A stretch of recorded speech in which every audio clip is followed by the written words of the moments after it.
chance and try something new.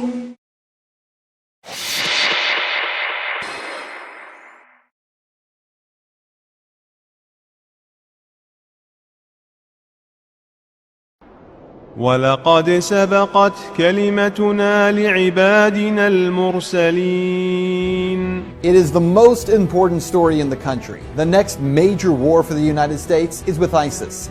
But what media and politicians are not telling you the truth about, where ISIS came from, who created them, and why before one more dollar is spent, one more American life lost, you need to know the truth. The first step toward truth is to be informed.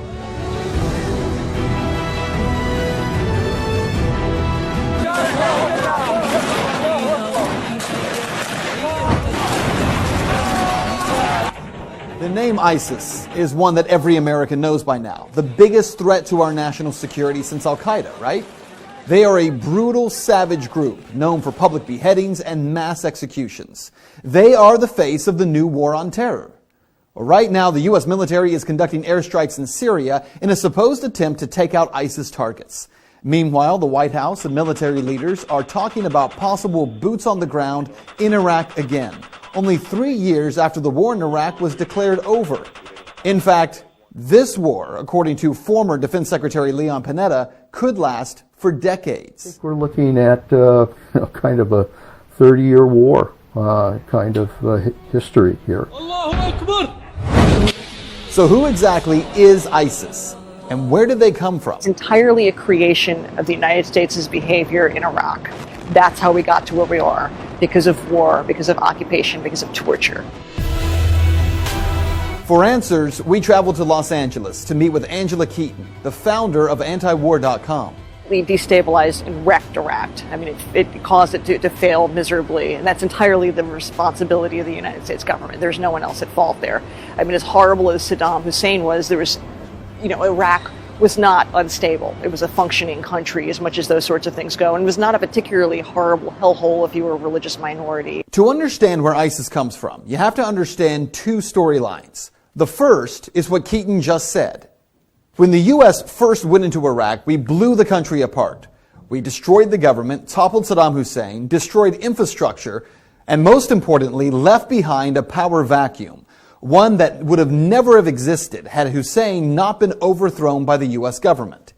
Daniel McAdams with the Ron Paul Institute says this is an historical fact that media just won't discuss. All of this has to do with U.S. action in the region, which destroyed the infrastructure, which destroyed Iraqi society, which destroyed the government. You had a lot of people who lived under Saddam Hussein, who may not have been as happy as larks. Nevertheless, they were living somewhat normal lives. The U.S. put a government in power in Baghdad that all of a sudden was their enemies, that treated them very, very badly. Now that is the easy part of the story. The U.S. created conditions in Iraq where ISIS could get its start.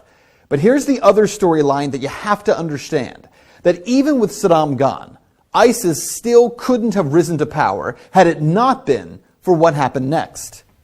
ISIS actually began as a small insurgent group in Iraq in 2006. They had no money, no real ability to recruit, but they did work to create very limited problems for the U.S. military.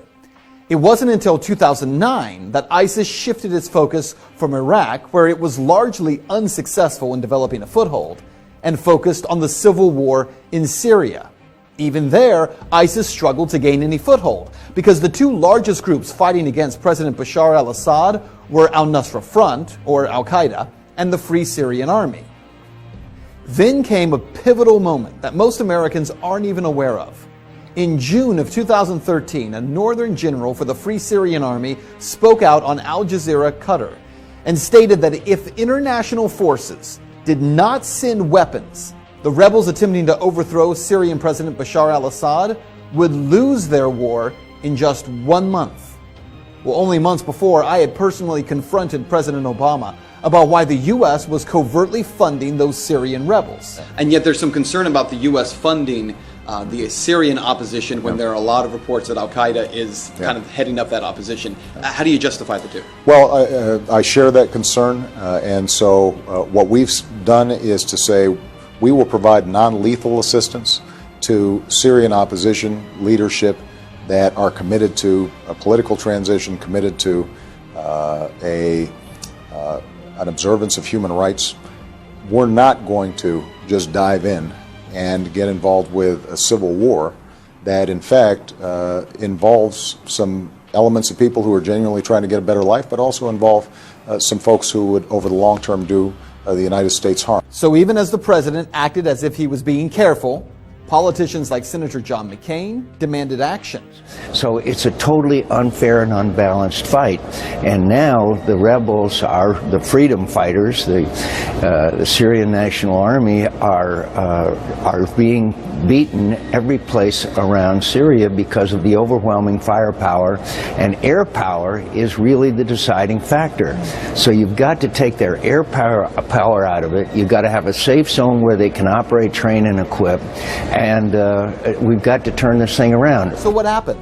Well, within just a matter of weeks of that Syrian general making his plea for international help, the U.S., the Saudis, Jordan, Qatar, Turkey, and Israel began providing weapons and training and money to the so-called rebel Free Syrian Army. By September of 2013, American media outlets, including CNN and the Washington Post, were reporting that CIA-funded weapons had begun flowing to Syrian rebels. The weapons were not American-made, but funded and organized by the CIA. The artillery was described as light weapons, some anti-tank weapons, and ammunition. But where it all fell apart, weapons that the U.S. insisted would be used by freedom fighters would be in less than 1 year in the hands of ISIS fighters. So where were these fighters coming from? Actually, from the Free Syrian Army, the group that John McCain insisted would help the U.S. to overthrow Assad. That same group actually giving weapons, selling weapons, and sending fighters to join with this new group called the Islamic State. It was in June of 2014 when suddenly, after being a no-name group in Syria, that ISIS emerged, heavily armed and trained by U.S. and coalition special forces, making a dramatic entrance by crossing back over the Syrian border into Iraq, capturing Mosul and much of the northern part of the country. One of the most important facts that mainstream media ignores time and time again is that ISIS was able to grow so fast because of all the U.S. military equipment they were able to seize. Equipment that our military left in Iraq. Truckloads of Humvees, tanks, and weaponry that instead of taking or destroying, the U.S. government simply decided to leave behind. Even when the U.S. government knew that ISIS fighters were capturing that equipment, for crying out loud, these guys were posting pictures of themselves driving and standing on U.S. military equipment, making video of themselves with it.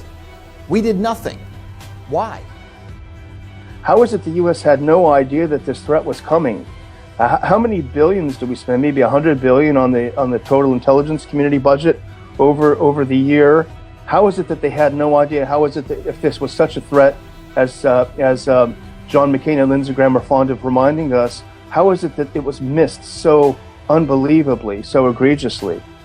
Over the past few months, the U.S. government, who acted like they had never even heard of ISIS, suddenly, with the help of media, has turned the Islamic State into the new focus of the war on terror. Now, as ISIS has continued its rise, recruitment is exploding, and the group is becoming stunningly wealthy. ISIS is the best funded terrorist group in the world. They make I think it's $2 million a day selling oil, much of it to Turkey, interestingly enough. And if you look at the U.S. response to this, the U.S. response to ISIS becoming extremely rich by selling oil and undercutting the competition is to blow up the oil fields, which to me makes no sense. You're blowing up the infrastructure. It happens to be in Syria, so you might think that there is another motive there. But why wouldn't the U.S. sanctions anything that moves when it's angry? Why can't you sanction the banks that are helping finance these deals? Why can't you sanction the oil companies that are participating in this? Why do you blow up the oil fields? It's a great question. And here are some other questions that defy logic when you start looking for answers. Why is the U.S. sending $500 million to the Free Syrian Army to fight ISIS when the FSA is one of the biggest suppliers of fighters and weapons to ISIS? Why are we sending new and more powerful weapons to the FSA like anti-aircraft missiles, weapons that we know will end up in the hands of ISIS. ISIS, of course, is going to now have anti-aircraft missiles provided by the U.S. and the Saudis. The Saudis are getting them from the Chinese, though, now, so there can be plausible deniability because inevitably these sweethearts in the sweetheart rebel groups in Syria are going to start shooting down, if they have the ability, passenger jets.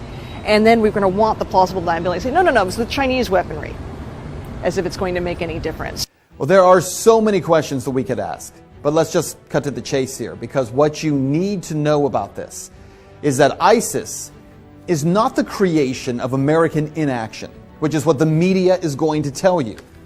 No, they are the product of direct action. First, the action of creating a power vacuum in Iraq, and secondly, arming violent jihadists, hoping they would overthrow a leader in a neighboring Middle Eastern country. McAdams says the U.S. government is a victim of its own insane policies. Well, I think the U.S. is really a hostage to its own regime change philosophy. The U.S. is very good at blowing things up and destroying societies, but it is very, very bad at putting them back together. Is that true? Well, you decide. Fact. Our government armed Osama bin Laden and the Mujahideen in Afghanistan and created Al-Qaeda. Fact. Our government helped supply Saddam Hussein chemical weapons for him to use against Iran in 1980, and then overthrew him in 2003. Fact. Our government trained rebel fighters in Syria who would become the group today known as ISIS, or the Islamic State. We have watched them commit every violent atrocity that you can imagine to people living in Iraq and Syria. And now we want American taxpayers to fund a 30-year war against them. No, it's not the U.S. government being held hostage by these crazy policies. It's the American people. And it's time that we reject the destruction of people groups around the world for the sake of foreign policy that makes so-called defense contractors rich and perpetuates violence, death, and destruction of entire people groups. Because humanity is greater than politics.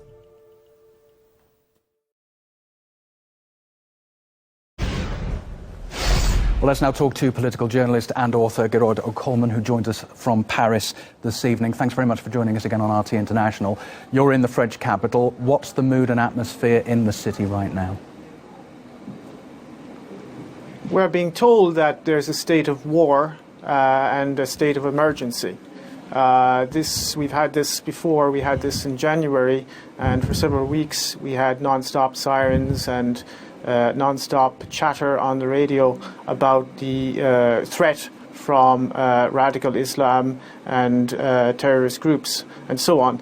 And so we're having a kind of a replay of that, but it has been, I think, accentuated, and we're going to have an intensification of the media campaign, which is essentially a propaganda campaign to make people in France fear Muslims. We need to be clear about the origin of the war on terror. The war on terror is, I quote, orchestrated from abroad. These are the words François Hollande used to describe this terrorist attack. Well, the attacks that have been continuing to destroy Syria, to massacre its population, have also been orchestrated from abroad.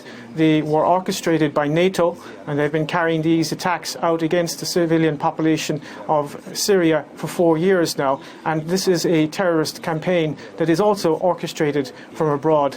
And people in Europe need to understand that there is a war that is becoming global, that is being waged against civilian populations in particular. It is a form of neo-imperialism and neo-colonialism which aims to divide and conquer European and Middle Eastern and African and the world's population, for that matter, and to make them submit to a global order that does not serve the interests of most of the people on this planet, but that does serve the interests of a very few ruling elite, a very small, tiny, and particularly tyrannical ruling elite.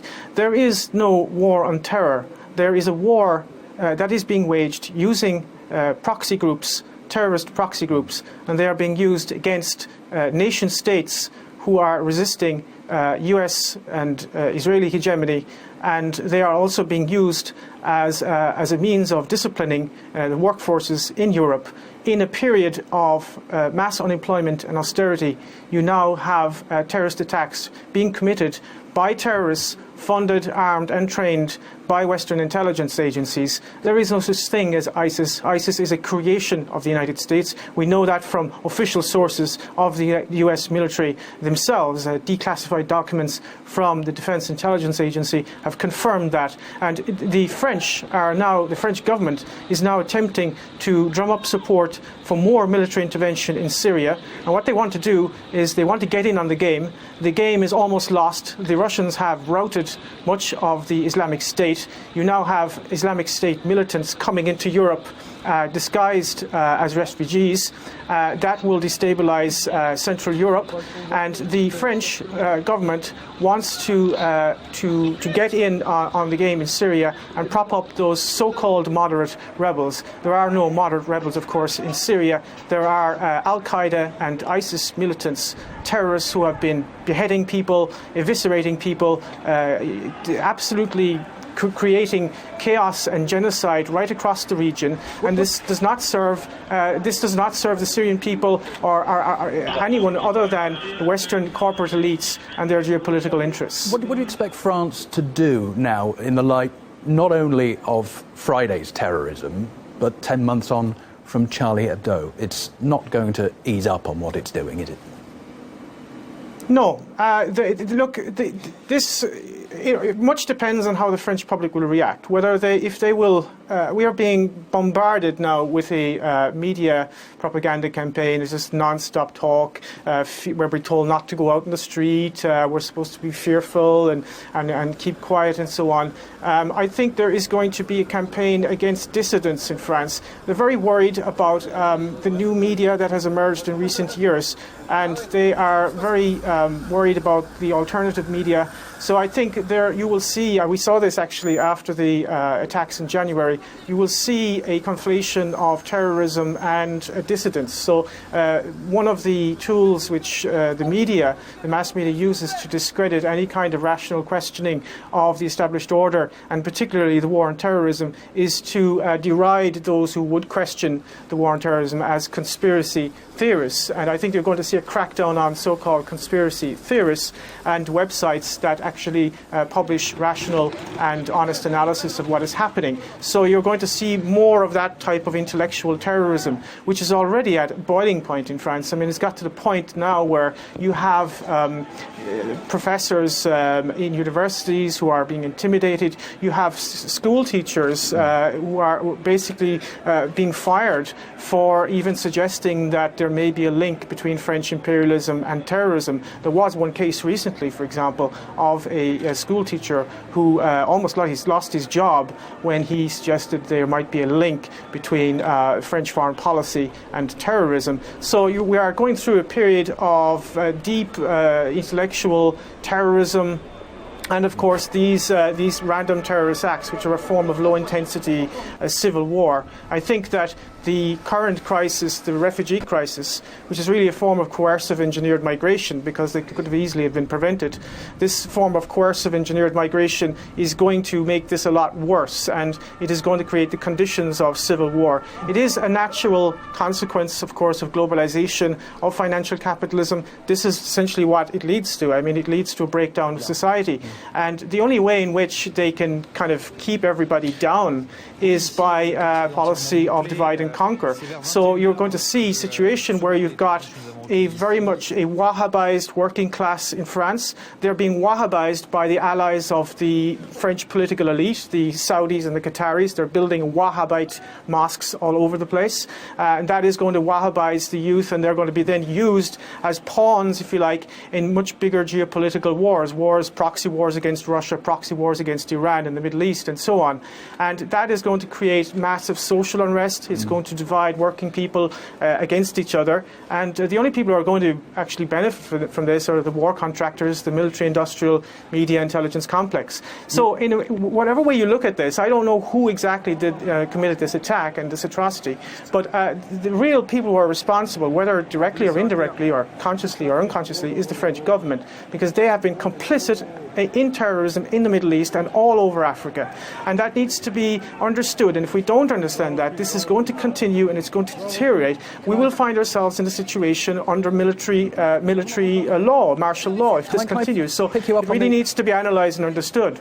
Can I pick you up on the issue of migrants and refugees? Because one of the terrorists appears to have been a French citizen, another a recent migrant to the country. What do you think this will do to France's policies towards the migrant crisis? Well, I think there is sufficient evidence to suggest strongly, in fact, that the current crisis, I mean, the migration crisis is something that is ongoing, and there are different waves. You've got different waves coming up from Libya, you've got the ones coming up from Syria and up through the Balkans. But the current kind of refugee crisis, as it were, is what I would refer to as coercive engineered migration. This is a term used by Kelly Greenhill, a US academic, who wrote an interesting book on this, whereby she shows that migration can be used as a tool by one state to destabilize another state. In this case, it's definitely being used by the United States and Turkey to destabilize the Balkans, Mitteleuropa, which would be Hungary, and of course Germany. And the geostrategic reasons of this are basically go back to classical geopolitics, which is Halford Mackinder's theory of dividing the world island. That is to say, you divide the Eurasian Peninsula from the Baltic Sea to the Black Sea. You create an intermarium there so that you prevent German and Russian unity, and that is why Germany essentially is being kind of overrun with people who are themselves victims of globalization, but they are now being instrumentalized and used as weapons of globalization. And this is one of the key contemporary strategies of US imperialism. You use the consequences of globalization as further tools to further globalization. And I think there is no policy in Europe to control immigration or anything like that. I think that the key question here is not actually controlling immigration. The key question is stopping this geopolitical destabilization of Europe. And some countries are attempting to do that. Hungary is attempting to do that. Bulgaria is attempting to a certain extent to do that. In other words, trying to find out who's an actual refugee and who isn't. They're prioritizing women and children, for example, in Hungary. That's a rational approach. But of course, Viktor Orban of Hungary is being demonized by the European Union for his insistence on implementing the laws of the European Union and of the Hungarian nation state. Here, you're in a situation where the French government is totally subordinate to US dictates. This is a country that has been completely taken over by US imperialism, just as Germany. And France doesn't really have a foreign policy. It does whatever Washington tells it to do. Okay, it's always good to get your thoughts on this. Gerard O'Connell, thanks very much for joining us from Paris this Saturday evening.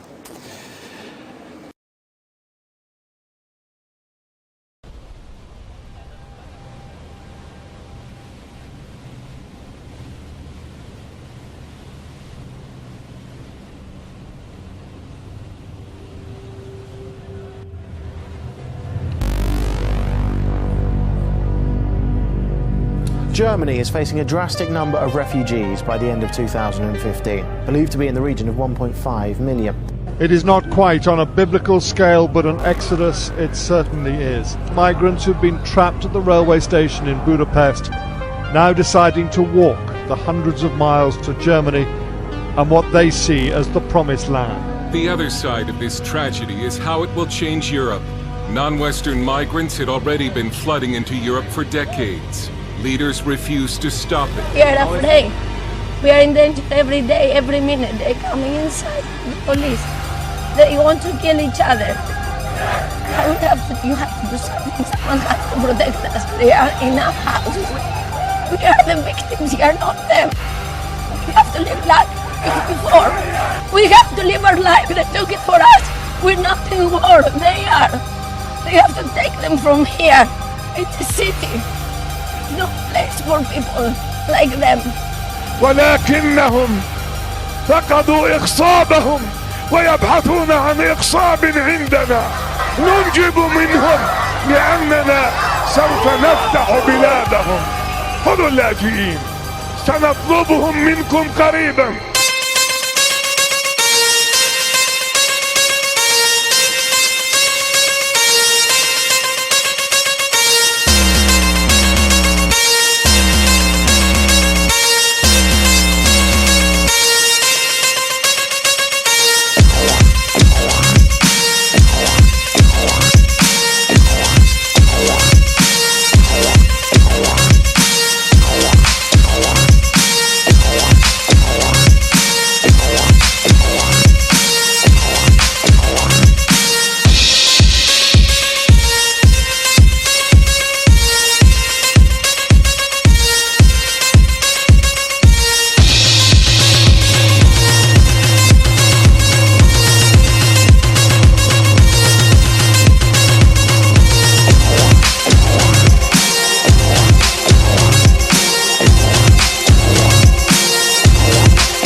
There are increasing groups of people who are essentially asking the question, if the political establishment continues to get its way, in 5, in 10, in 20 years' time, how many Germans are going to be left in Germany? How many French people are going to be left in France? How many English people are going to be left in England? French writer Renaud Camus calls the influx the Great Replacement and says it's the biggest thing to happen to France since the 15th century.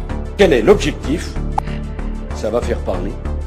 Et l'objectif, c'est relever le défi du métissage. Ce n'est pas un choix, c'est une obligation. Si ce volontarisme républicain ne fonctionnait pas, il faudra alors que la République passe à des méthodes plus contraignantes encore. Nous devons changer, alors nous allons changer. Hardly anyone imagined just 20 years ago that the native French population would be finding itself in a rapidly decreasing minority here. London has got so ethnically diverse that white Britons are now a minority here. White families in Birmingham are set to become a minority group for the first time. The country's most rapidly growing demographic is Muslim, with Mohammed now the most popular name for baby boys in London. The high Muslim birth rate is changing the political landscape. Imran is looking forward to replacing Belgian law with Sharia law, including amputation for theft, stoning for adultery, and death to homosexuals. If they want to push us back or something like that, I don't know, maybe they can start to marry 4 wives and have a lot of children. Start with that, maybe they will have a chance, but I don't think so. Something else that Muslim immigration appears to have brought to Norway is what some here call a rape epidemic. Recent police statistics showed that in the capital of Oslo, 100% of assault rapes between strangers were committed by immigrant non-Western males, and 9 out of 10 of their victims were native Norwegian women. They're taking this gay pride march through a predominantly Muslim neighbourhood here in Stockholm, and there are fears that it could stoke tensions between some of the local residents and the people demonstrating here. Mostly provocation. It's a provocation against the Muslim population here. Fuck you, you're the fucking Basically, the US is providing these flows for us. You make war and we get the refugees. So. The United Nations report says Sweden will be a third world nation in about 15 years, below Libya and Bulgaria.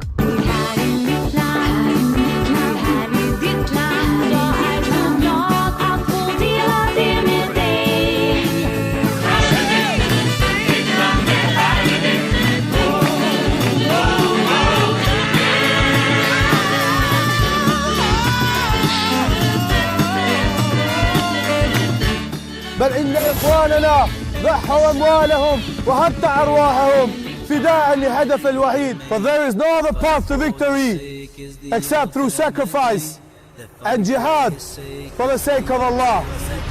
Swedes who disagree with that plan risk being labeled racist, fascist, even Nazi. This footage of the Revolutionary Front smashing the home of a suspected fascist is one of the many attacks they film and publish on the internet.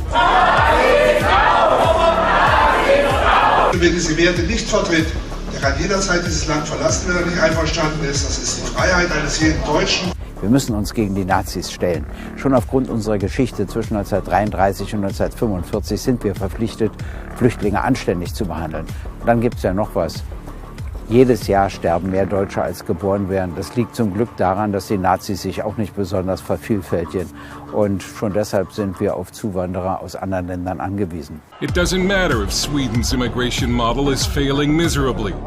هون بروزنغورد الغريب بده يفوت ما بحط عينه بعين حدا بقول ليش بقى بطلع بقول ما في شيء بيجي بطرق قتلك يقول لك السلام عليكم كسروا سيارته الله يلا خلاص بحرم نفوت على المنطقة. If test scores in Swedish schools are plummeting, or if crime in some areas has skyrocketed.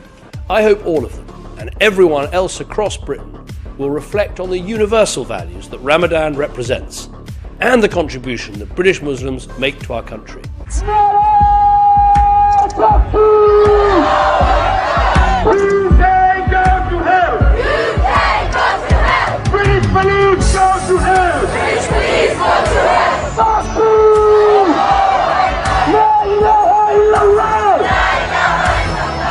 I cannot believe this. I've never seen anything on this scale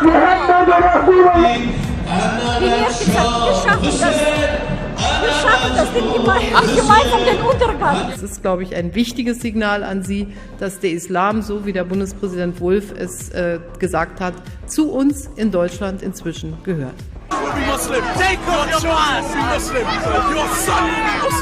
Appalling abuse of at least 1,400 children over a period of 16 years. Children being raped, trafficked, beaten, and sometimes doused in petrol. All the perpetrators were of Pakistani heritage. Ramadan Mubarak to you all. مع عدم الزواج، مع عدم الرغبة في الإنجاب، الهرم بتاعهم 100 يرثه 80. وال80 بعد 10 سنين يورثهم 60. وال60 يورثهم كام؟ 40. وال40 بعد 10 سنين 10. بعد 20 سنة مش هيبقى في حد. Since then, an unholy alliance of leftists, capitalists, and Zionist supremacists has schemed to promote immigration and miscegenation with the deliberate aim of breeding us out of existence in our own homelands. First, their immigrant pawns were temporary guest workers. Then it was a multiracial experiment. Then they were refugees. Then the answer to a shrinking population.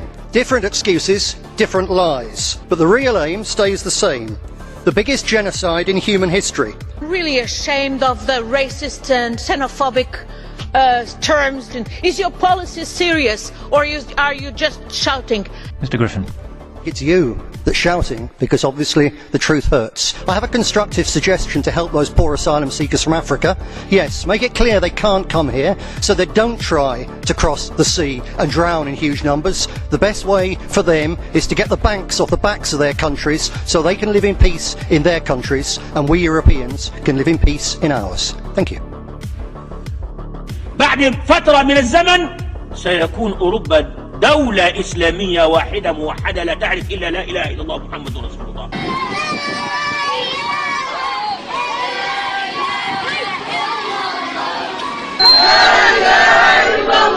والسيون عدو الله والسيون عدو الله اللهم شتت على النساء آمين ويتم أطفالهم آمين اللهم انصر الإسلام في كل مكان آمين الله أكبر الله أكبر الله أكبر الله أكبر لا إله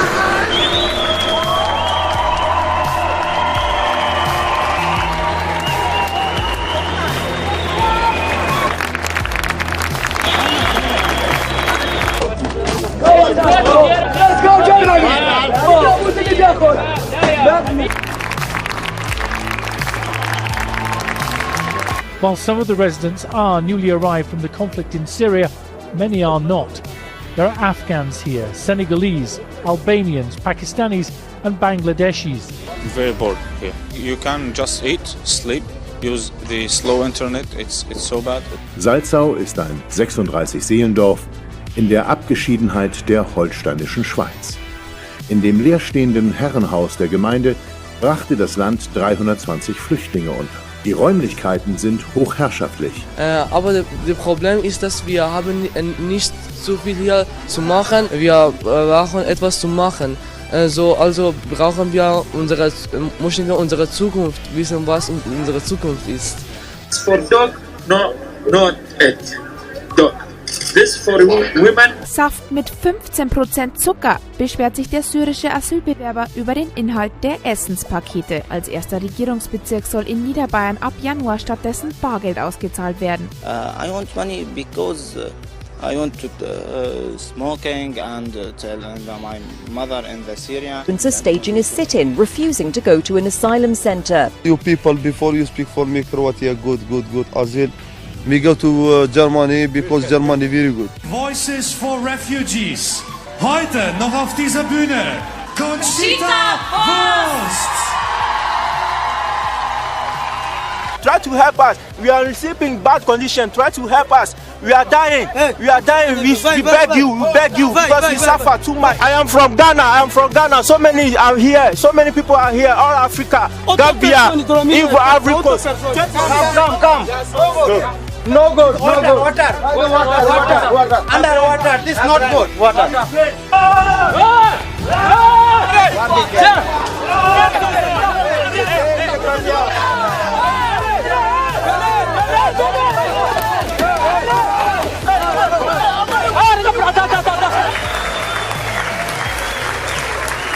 I've been watching this migration, and I see the people. I mean, they're men. They're mostly men, and they're strong men. These are physically young, strong men. They look like prime-time soldiers. Look, Europe's going to have to handle, but they're going to have riots in Germany. What's happening in Germany, I always thought Merkel was like this great leader. What she's done in Germany is insane. It's insane. They're having all sorts of attacks. They're having letting in that many people. So we demand our right to stay here. We are here to stay. Your democracy is empty box. It is for you because you are a racist.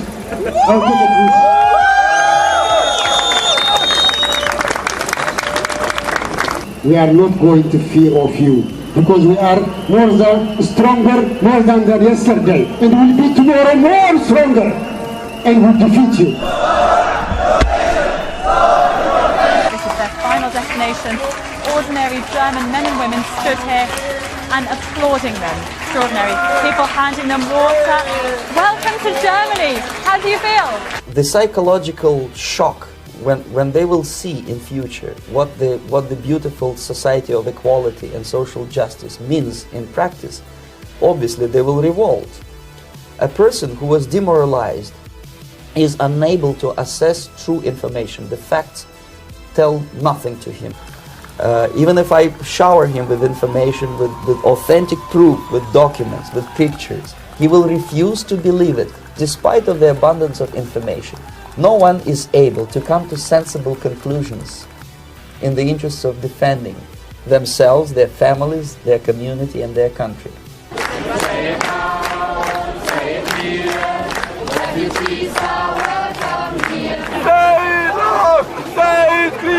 Refugees are welcome here.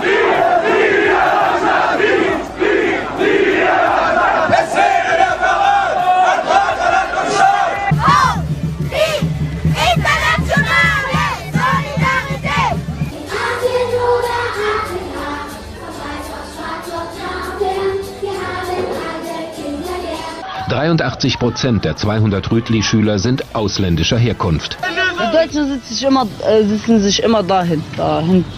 Sind immer allein und so. Und die anderen, wie gehen die mit denen um?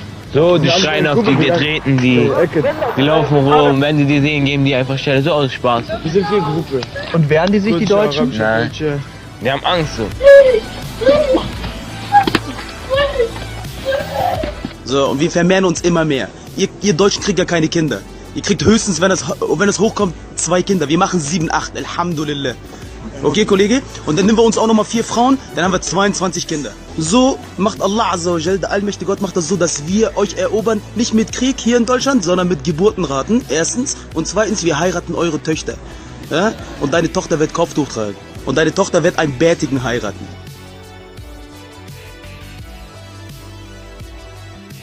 Boza, cheese. Take me a picture blind, you read. Kiss.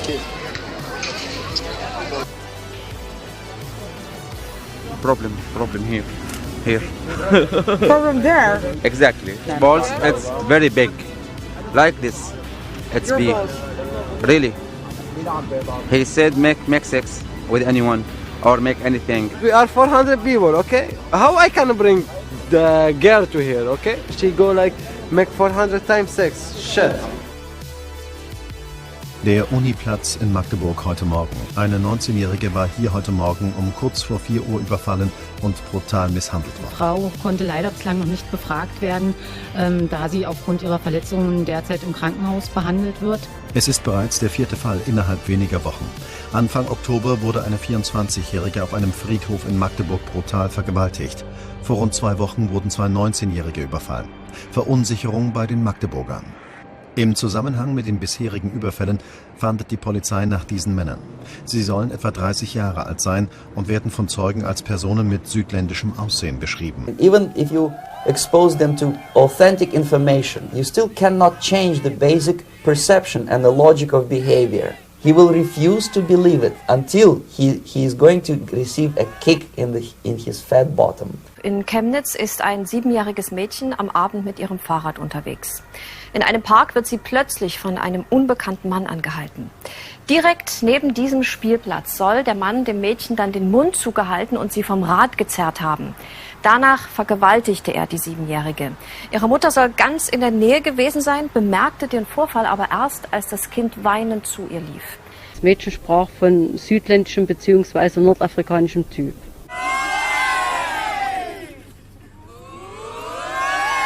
Europe has not yet learned how to be multicultural, and I think we're going to be part of the throes of that transformation, which must take place. Europe is not going to be the monolithic societies that they once were in the last century. Jews are going to be at the center of that. It's a huge transformation for Europe to make. They are now going into a multicultural mode, and Jews will be resented because of our leading role. But without that leading role and without that transformation, Europe will not survive.